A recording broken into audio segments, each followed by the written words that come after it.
kita bersatu dulu terlebih dahulu.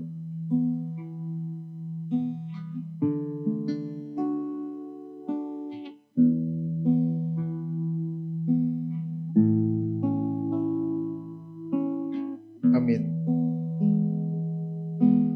Di tengah luasnya samudra, di dalam badai bergelora,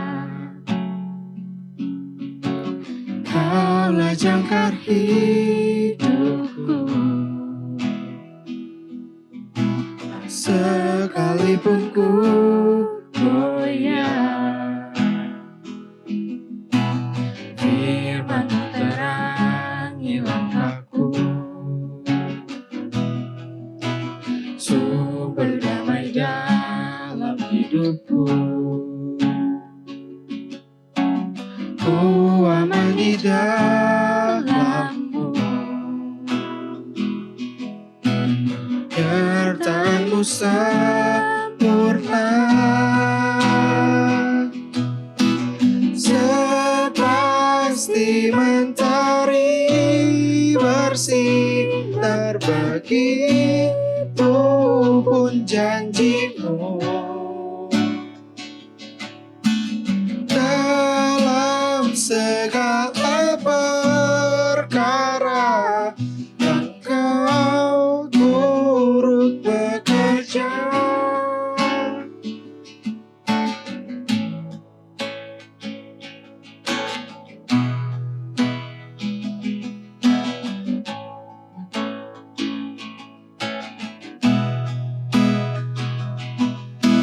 Firman-Mu terangi langkahku. Sumber damai dalam hidupku. Ku aman di dalam-Mu. Penyertaan-Mu sempurna, sepasti mentari bersinar, begitu pun janji-Mu. Dalam segala perkara Engkau turut bekerja, sepasti mentari bersinar, begitu pun janji-Mu. Dalam segala perkara Engkau turut bekerja.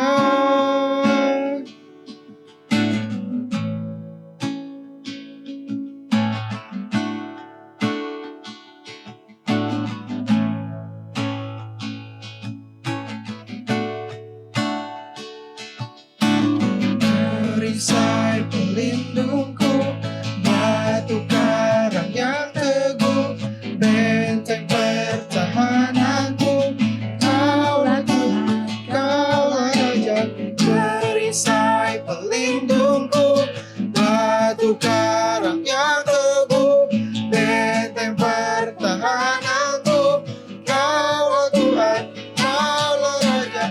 Sepasti mentari bersinar, begitu pun janji-Mu. Dalam segala perkara Engkau turut bekerja,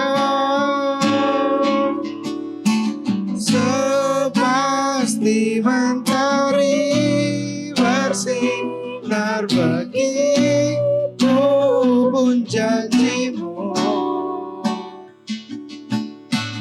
Dalam segala perkara Engkau turut bekerja.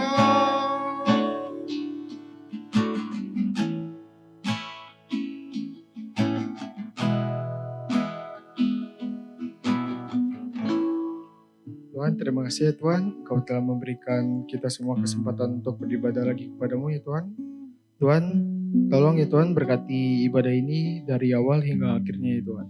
Terima kasih ya Tuhan, hanya dalam-Mu kami sudah berdoa. Amin. Selamat pagi teman-teman. Pada pagi hari ini tema kita adalah I will do it tomorrow. Sebelum kita memulai ibadah kita, saya ingin mengajak teman-teman semua untuk menyanyikan lagu As Long As I Live.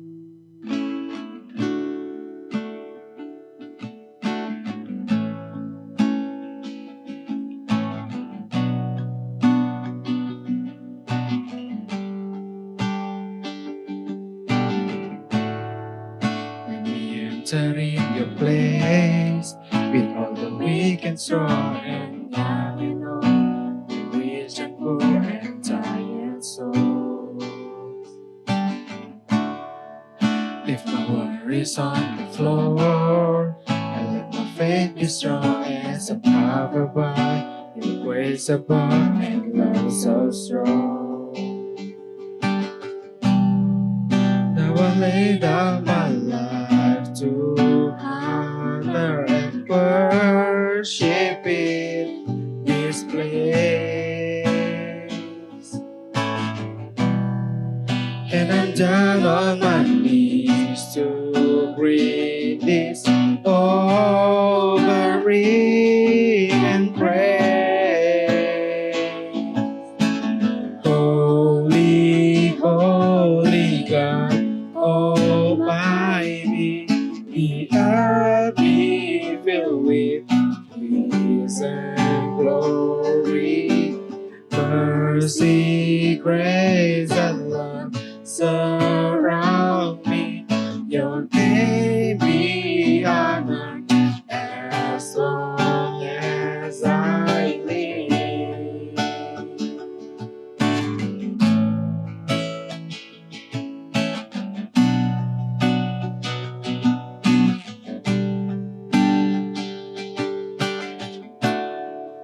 Let me enter in the place with all the weak and strong and young and old, the rich and poor and tired soul. With my worries on the floor and let my faith be strong as I'm covered by your grace above and love so strong. And I'm done on my life to honor and worship in this place.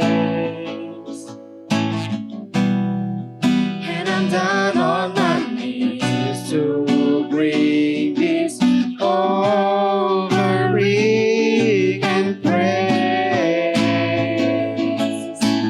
Holy, holy God Almighty, the earth be filled with peace and glory. Jesus, Savior, my defender, your name be honored as long as I. Holy, holy God Almighty, the earth be filled with peace and glory. Jesus, Savior, my defender, your name be honored as long as I live.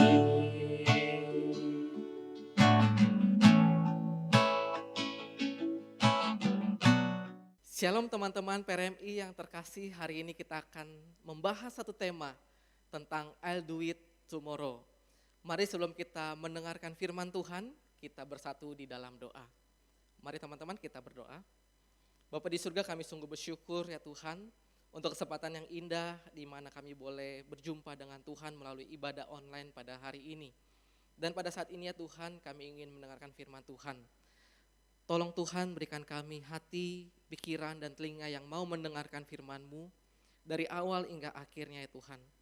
Tuhan mampukan kami untuk kami boleh fokus supaya kami boleh terus terarah kepada suara-Mu saja ya Tuhan yang ingin Tuhan sampaikan kepada kami. Dan kiranya Tuhan yang boleh mengurapi hamba-Mu yang akan menyampaikan, biarlah dengan segala keterbatasan, Tuhan boleh memakai menjadi saluran berkat untuk kami semua. Dan Tuhan juga boleh urapi teman-teman yang ada di rumah, biarlah mereka juga boleh diberkati, dikuatkan, bahkan mereka memiliki motivasi untuk mereka boleh hidup berkenan di hadapan Tuhan. Kami menyerahkan ya Tuhan waktu pemberitaan firman-Mu, hanya di dalam nama Tuhan Yesus Kristus kami berdoa. Amin. Teman-teman, sewaktu saya sekolah minggu, saya teringat cerita dongeng klasik tentang sebuah perlombaan lari antara kelinci dengan kura-kura. Jadi diceritakan bahwa di dalam hutan terjadi perlombaan lari antara kelinci dan kura-kura. Dulu saya membayangkan bahwa kelinci akan menang karena kelinci bisa berlari dan melompat dengan sangat cepat jika dibandingkan dengan kura-kura yang jalannya sangat lambat, teman-teman. Pertandingan pun akhirnya dimulai. Kelinci dan kura-kura sama-sama memulai berlari dari garis start. Dan benar sekali teman-teman, si kelinci dengan lompatannya yang cepat melaju dengan sangat pesat. Sedangkan kura-kura terus berjuang. Selangkah demi selangkah maju ke depan dengan sangat pelan. Si kelinci dengan cepatnya sudah mulai mendekati garis finish. Namun sewaktu berlari si kelinci melihat ada sebuah pohon rindang dekat garis start. Bukannya menyelesaikan pertandingannya, si kelinci malah memilih untuk menunda kemenangannya dengan berteduh di bawah pohon. Sambil rebahan ia berkata, "Santuy aja guys, si kura-kura masih lama." Nah, sewaktu ia rebahan, si kelinci malah tertidur. Sedangkan si kura-kura masih terus berjuang, mengejar si kelinci yang berada jauh di depan. Sesekali si kelinci terbangun teman-teman. Lalu ia tidur lagi karena melihat kura-kura masih jauh. Akhirnya ia pun tertidur pulas. Sampai akhirnya terdengar suara perayaan yang begitu meriah di hutan. Si kelinci kaget terbangun teman-teman. Dan ternyata si kura-kura telah berhasil melewati garis finish dan memenangkan pertandingan. Sedangkan si kelinci menjadi pihak yang kalah. Si kelinci sangat menyesal dan berandai-andai kalau bisa waktu berputar kembali. Teman-teman, kisah dongeng ini menceritakan kepada kita sebuah pelajaran yang sangat berharga untuk kita semua teman-teman. Yaitu janganlah menunda-nunda kesempatan yang berharga. Seperti yang dilakukan oleh kelinci. Oleh karena menunda-nunda, kelinci telah melakukan kesalahan yang sangat fatal. Ia telah menyanyiakan kemenangan yang ada di depan matanya. Dan sebaliknya, si kura-kura walaupun larinya pelan, dia dengan tekun menjalaninya sampai akhir garis finish. Teman-teman, apa yang dilakukan oleh kelinci dalam cerita ini bisa jadi adalah cerminan dan perilaku hidup kita sehari-hari. Mungkin kita pernah yang seharusnya digunakan untuk belajar waktunya, untuk menghadapi ujian. Namun ternyata kita malah menghabiskan waktu untuk hal-hal yang tidak penting. Atau ketika seharusnya kita menyelesaikan tugas yang harus dikumpul tetapi kita malah sibuk bermain game ataupun nonton. Teman-teman, inilah yang disebut dengan menunda-nunda. Tapi tahukah teman-teman bahwa sebenarnya menunda-nunda waktu sangat erat kaitannya dengan yang namanya sifat malas. Sama seperti yang dikatakan oleh firman Tuhan dalam Amsal pasal 6 ayat 9 sampai 11. Dikatakan demikian, "Hai pemalas, berapa lama lagi engkau berbaring? Bilakah engkau akan bangun dari tidurmu? Tidur sebentar lagi, mengantuk sebentar lagi, melipat tangan sebentar lagi untuk tinggal berbaring. Maka datanglah kemiskinan kepadamu seperti seorang penyerbu dan kekurangan seperti orang yang bersenjata." Nah teman-teman, melalui Amsal ini kita dapat melihat firman Tuhan menegur dengan keras orang yang suka menunda-nunda waktunya dengan berkata, "Hai pemalas." Teman-teman, kata pemalas berasal dari kata malas. Kata malas dalam bahasa Yunani disebut akedia yang memiliki makna ketidakpedulian, kelesuan, kelalaian, kecerobohan, dan masa bodoh. Teman-teman, kata akedia sendiri memiliki makna tentang kemalasan rohani, teman-teman. Jadi kata pemalas disebutkan dalam Amsal bisa kita artikan sebagai orang yang tidak peduli kepada kehendak Tuhan atau orang yang lalai terhadap kebenaran Tuhan. Bahkan seorang yang bernama Thomas Aquinas melihat kemalasan sebagai bentuk penolakan manusia kepada kebaikan Tuhan. Oleh karena itu ketika manusia sudah tidak peduli kepada kehendak Tuhan dan kebenarannya, berarti kemalasan adalah sebuah dosa di hadapan Tuhan. Mengapa kemalasan adalah sebuah dosa di hadapan Tuhan, teman-teman? Kalau kita melihat kisah penciptaan manusia, setelah Tuhan menciptakan manusia dalam Kejadian 1 ayat 28, kalau kita lihat di dalam Alkitab, teman-teman, dikatakan Allah memberkati manusia. Lalu Allah berfirman kepada manusia, beranak cuculah dan bertambah banyak, penuhilah bumi dan taklukkanlah itu. Berkuasalah atas ikan-ikan di laut, burung-burung di udara, dan atas segala binatang yang merayap di bumi. Teman-teman, ayat ini menunjukkan bahwa Tuhan menciptakan manusia dengan kemampuan untuk bekerja, mengelola, dan merawat bumi ini. Tuhan menciptakan manusia sebagai bentuk, atau Tuhan menciptakan manusia sebagai makhluk yang aktif bergerak, bukan makhluk pemalas. Seandainya pun Adam tidak pernah jatuh dalam dosa, Tuhan akan memberikan pekerjaan untuk dilakukan oleh manusia. Karena Tuhan tahu ketika manusia bisa menyelesaikan pekerjaannya, manusia akan mengalami yang namanya rasa kepuasan, kelegaan, dan kegembiraan. Bahkan Tuhan juga memberikan hari Sabat, yaitu hari untuk beristirahat, supaya manusia bisa beristirahat dari waktu ia bekerja, teman-teman. Tetapi berbeda ketika manusia jatuh ke dalam dosa. Dosa telah membuat manusia terjerat dalam yang namanya kemalasan. Manusia yang semula diciptakan Allah untuk mendapat pekerjaan, untuk dapat merawat bumi, untuk dapat mengelola bumi, manusia telah berubah menjadi manusia yang tidak peduli kepada kehidupannya dan lingkungannya. Karena itulah dalam Amsal yang kita baca tadi, ada beberapa pertanyaan kritis untuk menegur si pemalas agar ia bangun dan menyadari dari kemalasannya. Penulis Amsal seolah-olah bertanya seperti ini, teman-teman. Mau sampai kapan kamu bersantai-santai, mager, rebahan, sampai kamu tidur lagi tanpa mau bekerja, melakukan apa-apa? Teman-teman, dalam hal ini bukan tidurnya yang dipermasalahkan, tetapi yang dipermasalahkan adalah tidak berhikmatnya manusia menggunakan waktu yang berharga dari Tuhan untuk dia nikmati, untuk dimanfaatkan, dan untuk digunakan sesuatu yang berarti dan bermakna di dalam hidup ini. Teman-teman, menunda-nunda waktu dengan bersantai atau berbaring tidak akan mendatangkan keuntungan. Yang datang adalah kerugian dan malapetaka seperti yang dikatakan dalam ayat 11. Maka datanglah kemiskinan kepadamu seperti seorang penyerbu dan kekurangan seperti seorang yang bersenjata. Perkataan ini seharusnya atau sederhananya, teman-teman, dapat diartikan bahwa kemalasan itu dapat mengakibatkan kekurangan dan kemiskinan yang datang seperti perampok yang merampas semua yang dimiliki tanpa menyisakan apa-apa untuk kehidupan kita. Hal ini saya jadi teringat akan pengalaman saya sewaktu saya baru kuliah tingkat 1 di Malang, teman-teman. Waktu itu di akhir semester ada tugas psikologi dasar yang harus dikumpul. Nah, pada saat itu saya sudah buat jauh-jauh hari, teman-teman. Bahkan sudah menyelesaikannya sebelum waktu pengumpulan tiba. Tapi saya waktu itu berpikir, nanti aja deh kumpul tugasnya. Nanti saya akan print, kemudian dikumpulkan berbarengan dengan teman-teman seangkatan. Dalam hati, yes, akhirnya saya bisa santai tanpa harus terburu-buru mengumpulkan tugas.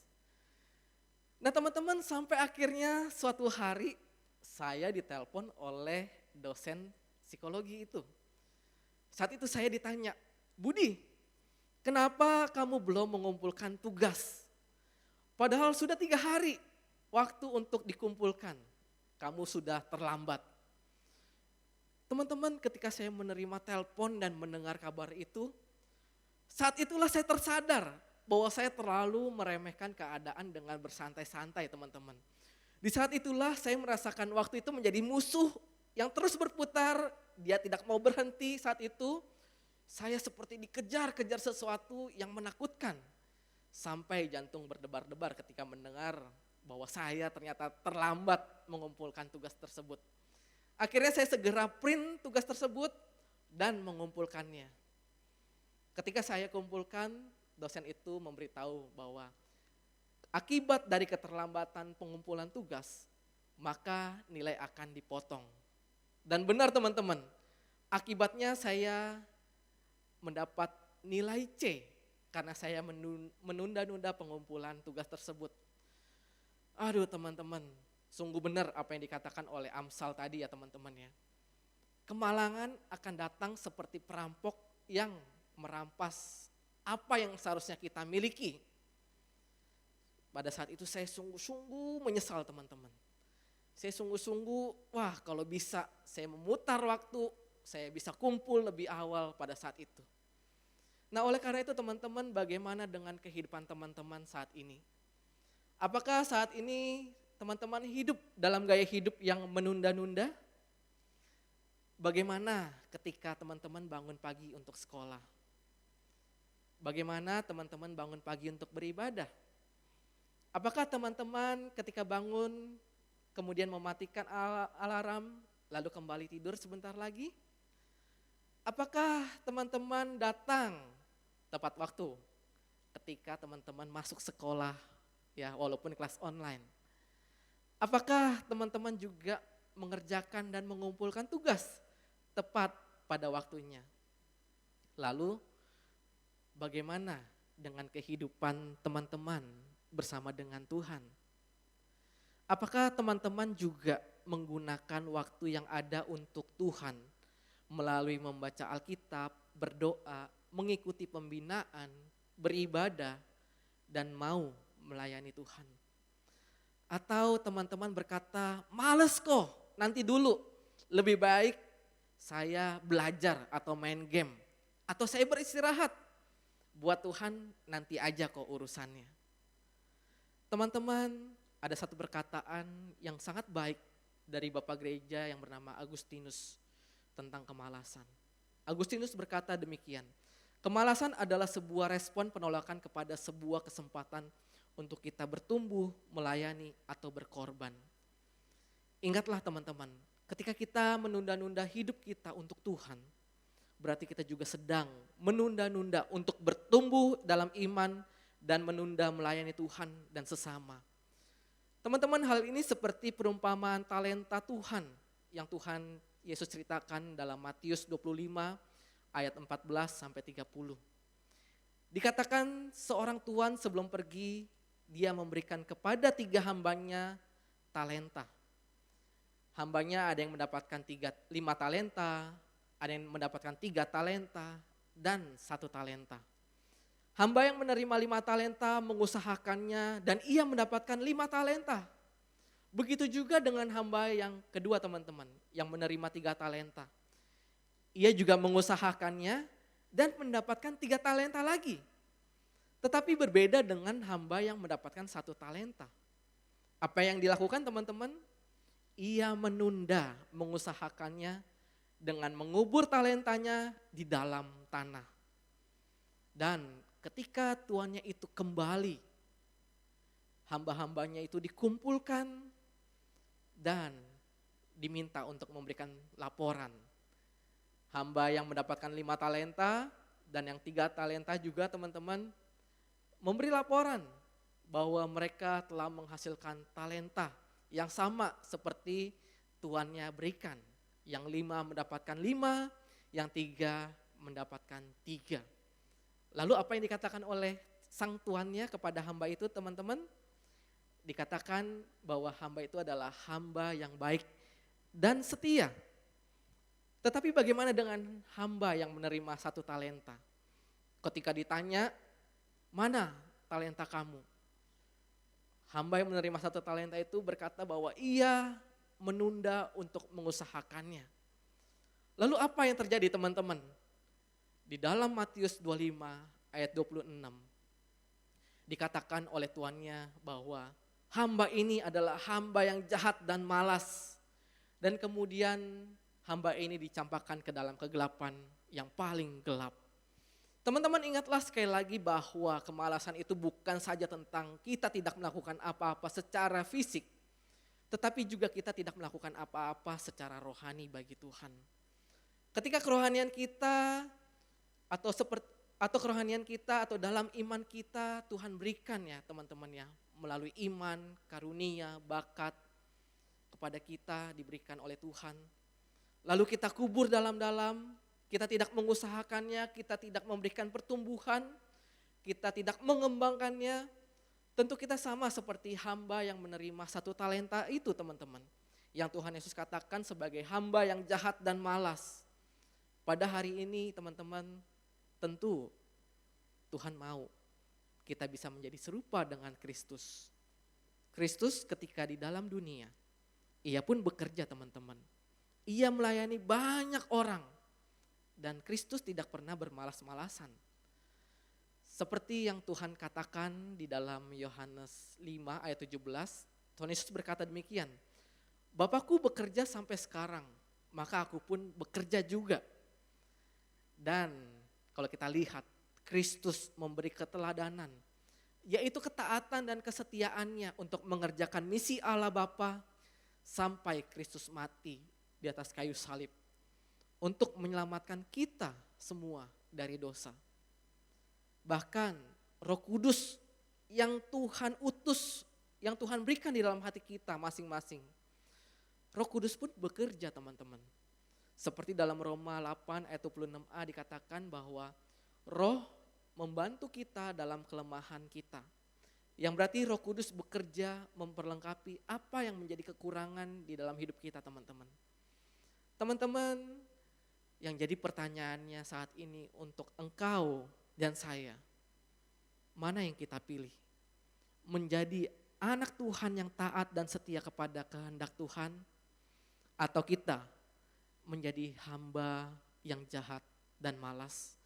Karena kita sudah mengabaikan pekerjaan keselamatan Kristus dan pekerjaan Roh Kudus yang bersedia menolong hidup kita. Karena itu teman-teman, maukah saat ini teman-teman mengalami perubahan transformasi yang luar biasa dalam kehidupan teman-teman? Karena saat ini Tuhan mau, Tuhan rindu teman-teman bisa menang atas dosa kemalasan.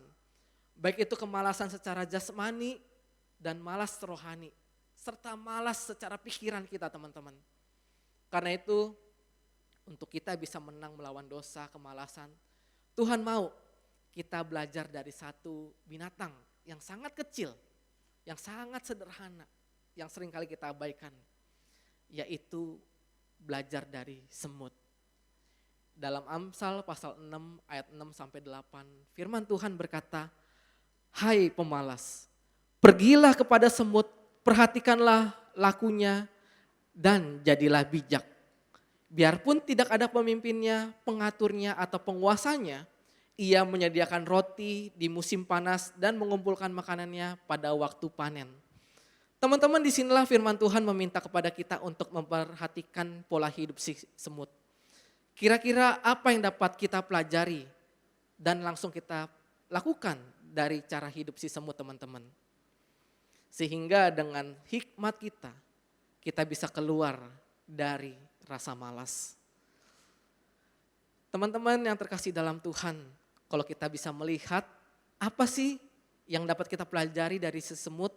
Yang pertama teman-teman yang dapat kita pelajari, semut mengajarkan kepada kita arti ketekunan atau kerja keras.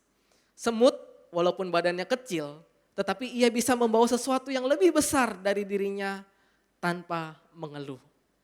Itu yang pertama teman-teman.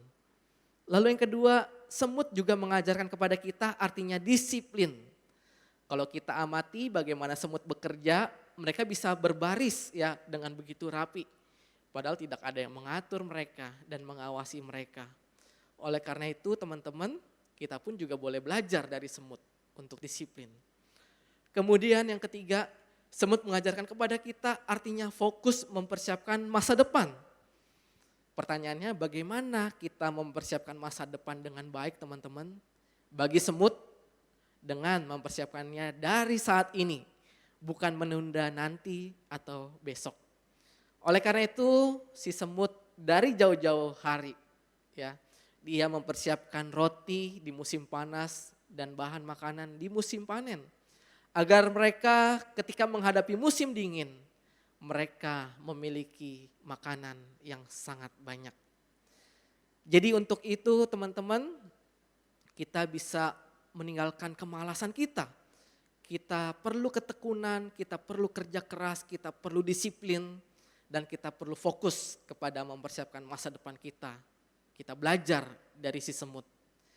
Sehingga sewaktu kita masih remaja teman-teman ya, kita tidak membuang waktu muda kita dengan sia-sia.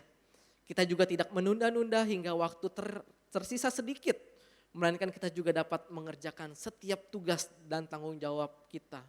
Baik itu di sekolah, baik itu di rumah, dan kepada Tuhan saat ini teman-teman. Jadi sekali lagi ingatlah ketika kita menunda-nunda waktu, orang yang paling dirugikan karena kemalasan kita adalah diri kita sendiri. Akan ada banyak waktu terbuang, banyak kesempatan terlewat dan semuanya itu tidak akan kembali lagi. Jadi mari manfaatkan waktu dengan sebaik-baiknya dan jangan beri ruang untuk kemalasan sewaktu kamu sekolah, sewaktu kamu di rumah, dan jangan malas untuk melakukan kehendak Tuhan. Dan biarlah Tuhan menolong kita untuk kita juga menjaga kerohanian kita untuk terus merespon firman Tuhan dengan melakukannya dalam kehidupan kita sehari-hari. Amin. Biarlah Tuhan Yesus memberkati kita semua. Mari kita berdoa. Bapa di surga, kami sungguh bersyukur di mana Tuhan mengingatkan kami bahwa kemalasan yaitu menunda-nunda waktu adalah sebuah dosa di hadapan Tuhan. Dan pada saat ini ya Tuhan, teguran Tuhan kami ingin responi dengan sikap untuk berubah ya Tuhan. Kami mau belajar ya Tuhan dari si semut yang mau bekerja keras, disiplin, dan fokus untuk mempersiapkan masa depan kami ya Tuhan. Apalagi kami masih muda, biarlah kami boleh merancang masa depan kami dengan sangat baik. Bahkan kami boleh mempersiapkannya dengan baik ya Tuhan. Tuhan pimpin biarlah di masa-masa pandemi ini ya Tuhan. Walaupun kami di rumah, kami boleh tetap setia kepada Tuhan. Kami boleh meresponi setiap kehendak Tuhan. Kami tidak membuang-buang waktu kami untuk kami boleh bermalas-malasan. Ampuni dosa dan kesalahan kami ya Tuhan. Jika selama ini kami menolak untuk kebaikan Tuhan. Kami menolak untuk mengembangkan hidup kami di hadapan Tuhan. Kiranya Tuhan yang boleh memampukan kami berubah. Untuk kami boleh bertransformasi lebih baik menjadi serupa seperti Kristus. Tuhan mampukan kami semua. Tuhan berkati kami semua ya Tuhan, berikan kami kesehatan dan Tuhan yang boleh terus menjaga dan melindungi kami. Kami serahkan padamu ya Bapa, hanya di dalam nama Tuhan Yesus Kristus kami berdoa. Amin. Sekarang kita akan melakukan persembahan. Persembahan dapat dilakukan dengan cara transfer atau scan ke QR Code yang tertera di layar.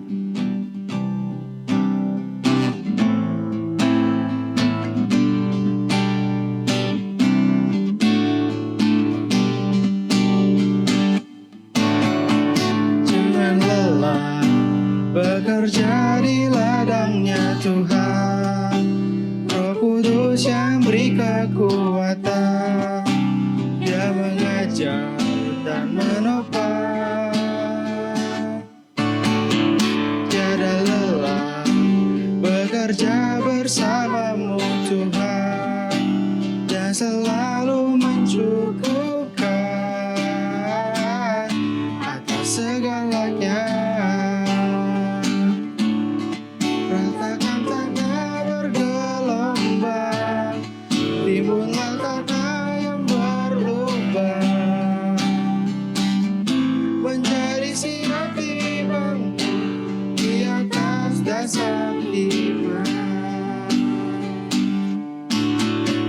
Jangan lelah bekerja di ladangnya Tuhan, Roh Kudus yang beri kekuatan,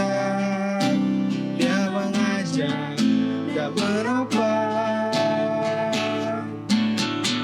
Tiada lelah bekerja bersamamu Tuhan, yang selalu mencukupkan atas segalanya.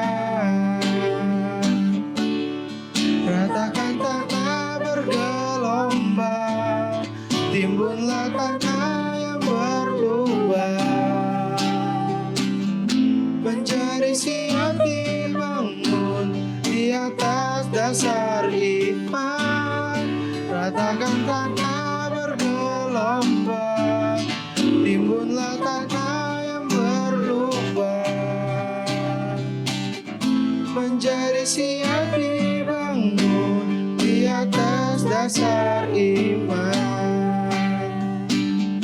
Menjadi siap dibangun, menjadi siap dibangun, menjadi siap dibangun di atas dasar iman. Teman-teman, mari kita bersatu dalam doa. Tuhan Yesus, terima kasih untuk berkat-Mu pada hari ini ya Tuhan Yesus. Terima kasih untuk firman-Mu pada hari ini. Sekarang kami sudah memberikan sedikit dari berkat yang telah Engkau berikan kepada kami. Engkau yang pakai saja persembahan kami ini supaya bisa memperluas kerajaan-Mu. Dalam nama Tuhan Yesus kami sudah berdoa. Amin. Shalom teman-teman PRMI yang terkasih di dalam Tuhan. Hari ini kita bersyukur kalau di dalam masa pandemi kita masih dapat beribadah secara online dari rumah masing-masing. Cistella berharap teman-teman PRMI masih di dalam kondisi yang semangat untuk beribadah walaupun tidak berjumpa dengan teman-teman di dalam ruang ibadah, tetapi kita berjumpa di dalam hadirat Tuhan yang sama. Nah, kita mau bersyukur sama Tuhan yang telah mengutus hambanya yaitu Contau Budi Huang yang telah melayani kita lewat firman Tuhan hari ini. Kiranya Tuhan yang terus memakai Contau Budi Huang di dalam pelayanannya terkhusus di GMI dan di PRMI Immanuel. Nah teman-teman, kita juga berterima kasih untuk pelayanan yang telah dilakukan oleh teman-teman yang ada di area mimbar tadi kalau kalian lihat, maupun juga untuk teman-teman PRMI yang melayani di belakang mimbar, sehingga dalam kondisi seperti itu penyelenggaraan ibadah hari ini dapat berjalan dengan lancar. Kiranya Tuhan juga yang boleh memberkati teman-teman yang telah melayani, Tuhan pakai terus untuk menjadi garam dan terang di tengah-tengah dunia ini. Nah, ada beberapa warta yang ingin Cistella sampaikan. Minggu depan tema PRMI adalah KZL. Kalau disingkat kesel gitu ya. Nah, teman-teman, ini akan dibawakan oleh Pendeta Widya Ratna. Kita akan sama-sama belajar kebenaran firman Tuhan, khususnya bagi setiap kita siapa sih di dalam dunia ini yang gak pernah ngerasa kesel. Jadi kita akan lihat bagaimana kesel itu disoroti di dalam terang kebenaran firman Tuhan. Nah teman-teman, ada beberapa warta Paskah. Ini cukup banyak gitu ya. Tapi Cistella harap kita masih tetap dapat fokus untuk mendengarkan dan berpartisipasi nantinya.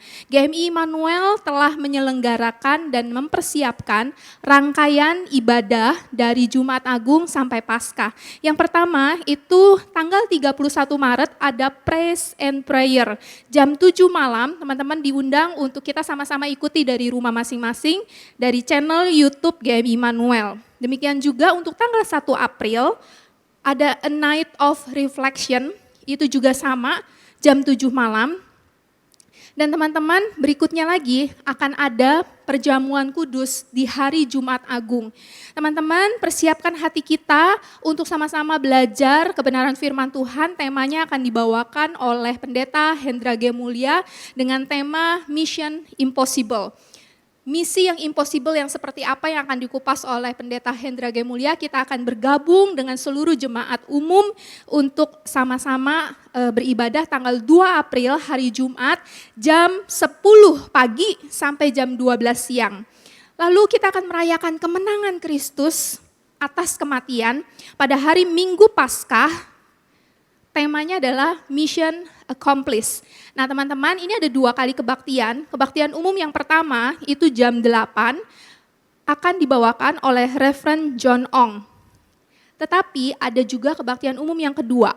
Kebaktian umum yang kedua akan dibawakan oleh Pastor Jose Carroll. Jadi teman-teman, Cistella ajak buat kalian untuk memilih Mau yang ada terjemahan dari bahasa Indonesia ke bahasa Mandarin dan sebaliknya, atau yang kebaktian umum 2 hanya dalam bahasa Indonesia. Teman-teman dapat mengikuti kebaktian Paskah, kita sama-sama merayakan kemenangan Kristus pada hari Minggu tanggal 4 April. Kalau kebaktian umum 2 itu jam 10.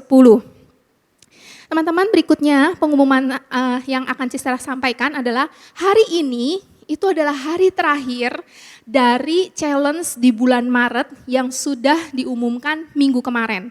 Jadi teman-teman, selamat untuk berpartisipasi, challenge-nya itu sangat-sangat mudah sekali. Cistela berharap teman-teman dapat sama-sama untuk berinteraksi lewat IG, karena sekarang kita akan sulit untuk bertemu muka begitu ya. Tapi setidak-tidaknya kita ada interaksi lewat IG satu sama lain, baik antara kepengurusan PRMI maupun juga dengan semua anggota PRMI. Jadi teman-teman, Cistela ingatkan hari ini jangan ketinggalan, jam 3 PM ikutilah challenge di hari yang terakhir. Nah teman-teman, itu aja pengumuman dari Cistela. Cistela ajak kita untuk tutup ibadah PRMI hari ini dengan berdoa bersama-sama. Mari kita tundukkan kepala, kita mau berdoa. Tuhan Bapa di dalam surga, kami bersyukur untuk kasih setia Tuhan di dalam hidup kami yang tak pernah berkesudahan. Kami tahu ya Tuhan, kalau kami ada sampai saat ini itu semata-mata karena anugerah Tuhan. Kesempatan demi kesempatan Tuhan anugerahkan bagi kami. Kami menyadari ya Tuhan, bahwa kalau semuanya ini adalah anugerah Tuhan, maka kami harus meresponnya dengan penuh ucapan syukur.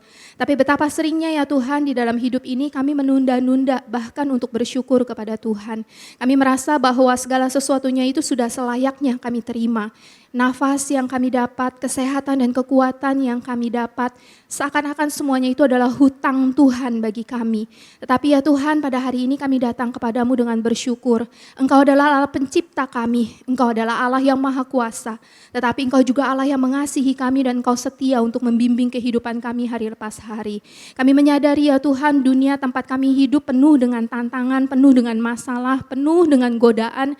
Bagaimana kami hidup seturut dengan kehendak Tuhan. Tetapi lewat kebaktian demi kebaktian, kami boleh diajar oleh Tuhan, dibentuk oleh Tuhan untuk mewaspadai hati dan pikiran kami, perilaku dan perkataan kami. Sehingga sebagai anak-anak muda kami sungguh-sungguh boleh memiliki hidup yang berkenan di hadapan Tuhan. Tuhan, kami rindu supaya kebaktian demi kebaktian tiap minggu kami jalani, itu bukan sekedar menjadi sebuah rutinitas, tapi itu boleh memperkuat kami makin beriman kepada Tuhan. Dan menolong kami untuk makin rindu untuk berelasi secara pribadi dengan Tuhan, di dalam hubungan pribadi dengan Tuhan setiap hari lewat doa-doa kami pribadi maupun juga lewat pembacaan firman Tuhan secara pribadi.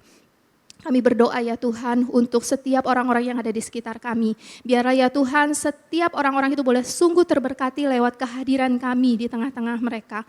Kami rindu Tuhan supaya nama Tuhan boleh ditinggikan. Karena orang-orang di sekitar kami boleh melihat bagaimana kami hidup seturut dengan kehendak Tuhan walaupun kami masih muda. Kami dapat menjadi teladan bagi mereka. Tuhan, hamba-Mu mau berdoa saat ini untuk setiap pergumulan teman-teman PRMI yang tidak dapat disebutkan satu persatu. Ada banyak kesulitan-kesulitan, godaan-godaan yang dihadapi, tapi biarlah setiap kali kebaktian, setiap kali berelasi dengan Tuhan, anak-anak-Mu terus dikuatkan untuk berjalan bersama-sama dengan Tuhan. Tuhan, ada banyak hal yang ingin kami doakan, tapi karena keterbatasan waktu dan tempat, biar kiranya Engkau yang boleh menolong setiap anak-anak-Mu untuk memiliki jam doa secara pribadi di rumah masing-masing. Tuhan, doa yang jauh dari sempurna ini kami panjatkan kepada Engkau dengan keyakinan Engkau adalah Allah yang mendengar seru doa kami. Engkau Allah yang mengasihi kami dan menjawab seru doa kami seturut waktu-Mu ya Tuhan. Tuhan, doa ini kami ingin tutup dengan doa yang Tuhan Yesus ajarkan kepada para murid, demikian. Bapa kami yang di surga, dikuduskanlah nama-Mu. Datanglah kerajaan-Mu, jadilah kehendak-Mu di bumi seperti di surga. Berilah kami pada hari ini makanan kami yang secukupnya, dan ampunilah kami akan kesalahan kami seperti kami juga mengampuni orang yang bersalah kepada kami. Dan janganlah membawa kami ke dalam pencobaan, tetapi lepaskanlah kami daripada yang jahat. Karena Engkaulah yang mempunyai kerajaan dan kuasa dan kemuliaan sampai selama-lamanya. Amin. Teman-teman, ibadah PRMI selesai. Sampai berjumpa minggu depan jam 8 di channel YouTube PRMI Immanuel. Tuhan Yesus memberkati. Bye-bye.